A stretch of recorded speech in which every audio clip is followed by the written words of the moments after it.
Hi, this is Diane Lovetobake, and what we're going to make are sugar cookies. This particular recipe, though, is made with corn syrup. So if you prefer not to have a recipe with corn syrup, please check out my channel because I have several other sugar cookies using granulated sugar instead and that type of thing. So please check that out. I'm going to be using my stand-up mixer. Of course, you can use a hand mixer for this. And what we're going to do is we're first going to start off with 1 cup of butter. Now, if you don't have butter or you prefer margarine, go ahead and use margarine. I just went ahead and cut it up into little pieces because I think it's easier to cream it if it's already cut up. It's also been at room temperature. And I'm just going to turn on my mixer just to break it up and cream it till it's smooth. And I'm going to just raise my speed to do that. You're also going to be using 2/3 of a cup of granulated sugar. So I'm going to just put that in and beat it in with the sugar.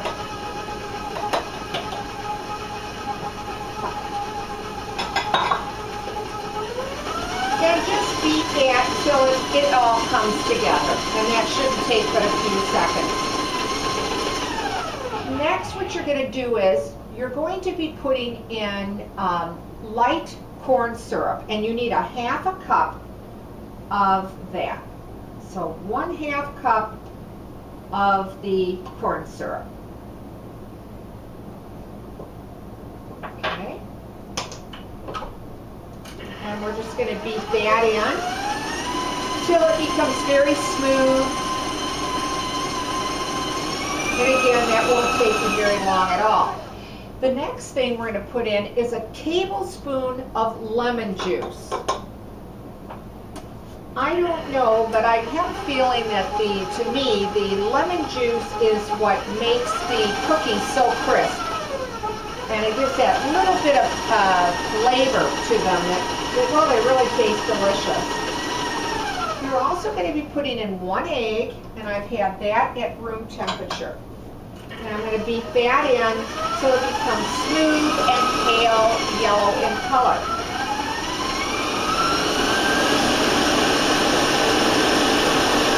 The last thing that we're going to put in is 1/4 teaspoon of salt. And I'll just beat that in.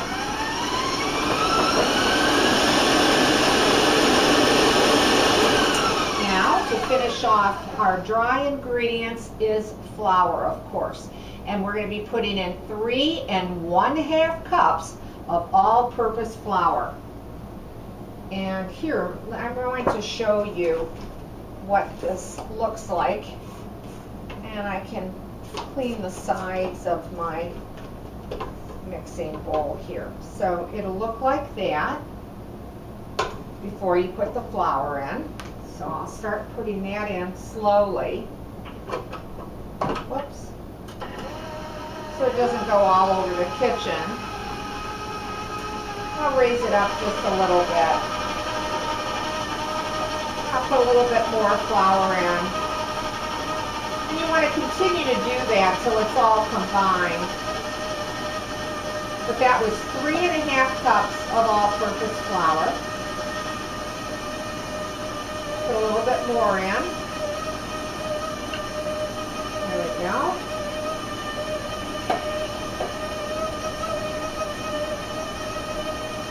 And now we'll put the rest of it in. Okay. And I'm just going to raise my speed up just a little bit here.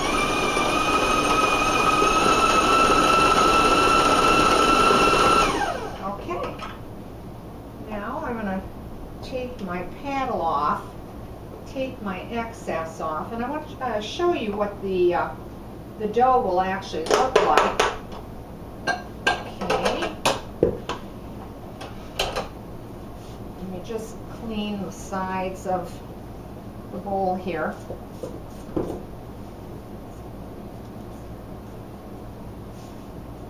And get to the bottom.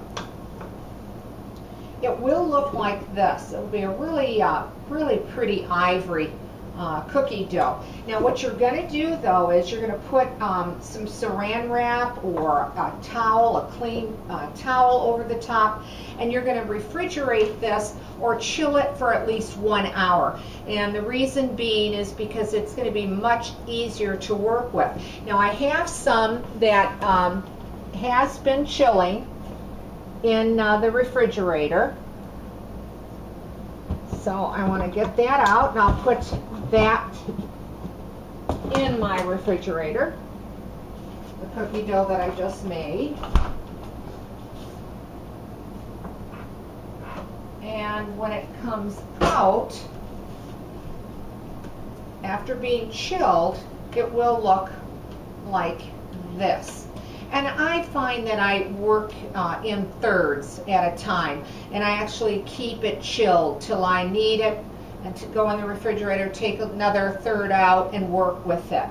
So just take a little bit of flour and put it on your countertop or your board or whatever you're using. And I'm just going to work with a small portion of it. Now this particular recipe should yield you about 4 dozen cookies. And you can use cookie cutters with it, any shape cookie cutters if you want. I'm just going to actually use a large glass instead of using a cookie cutter. And then I just put a little flour on the rim so it doesn't stick. And then just use your rolling pin till they're about 1/8 in thickness. I'm just using a small. Of course, you can use whatever size of rolling pin that you want. But for the video, I think it's easier just to see me using my small little one here. And then you need, of course, a cookie pan or sheet, and then lightly spray it with your oil spray, that type of thing. And place them about 1 inch or so away from each other. And I'll just cut out a couple of them here, some little circles. And then just lay them on your pan. And what I also did, let me get rid of this for the moment, is I took just an egg white and lightly beat it. And here, let me get this all out of the way. And with a pastry brush, I like to just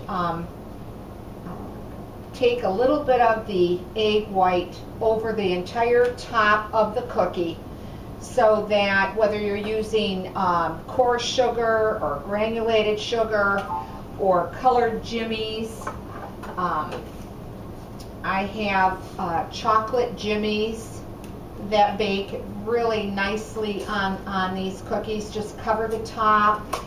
If you like the colored sugar, just use your spoon or your fingers to put that on there, or any type of really decoration that you want to put on your cookies. And again, they can be made into all your different cookie shapes, that type of thing.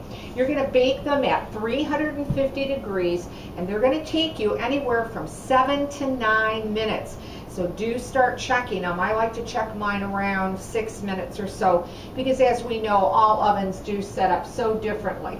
And I do suggest for you to chill the dough for at least an hour, so it makes it a lot easier to work with. I want to rinse my hands real quickly here, and then I'd like to show you what they look like when they are baked up. And they will come out and look like this. They really will come out a beautiful ivory color on the outside, depending on what you decorate them with, that type of thing. But they'll have a nice golden brown on the bottom. And here, this one, I just put coarse white sugar on it. But when you break open into them, they're very delicate. They'll be crisp on the outside, but they'll be a bit, well, not soft, but a little bit of a chewy center. So they really come out great cookies.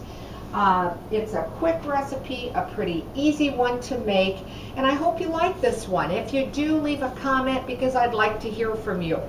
And as always, thanks for watching, and please subscribe.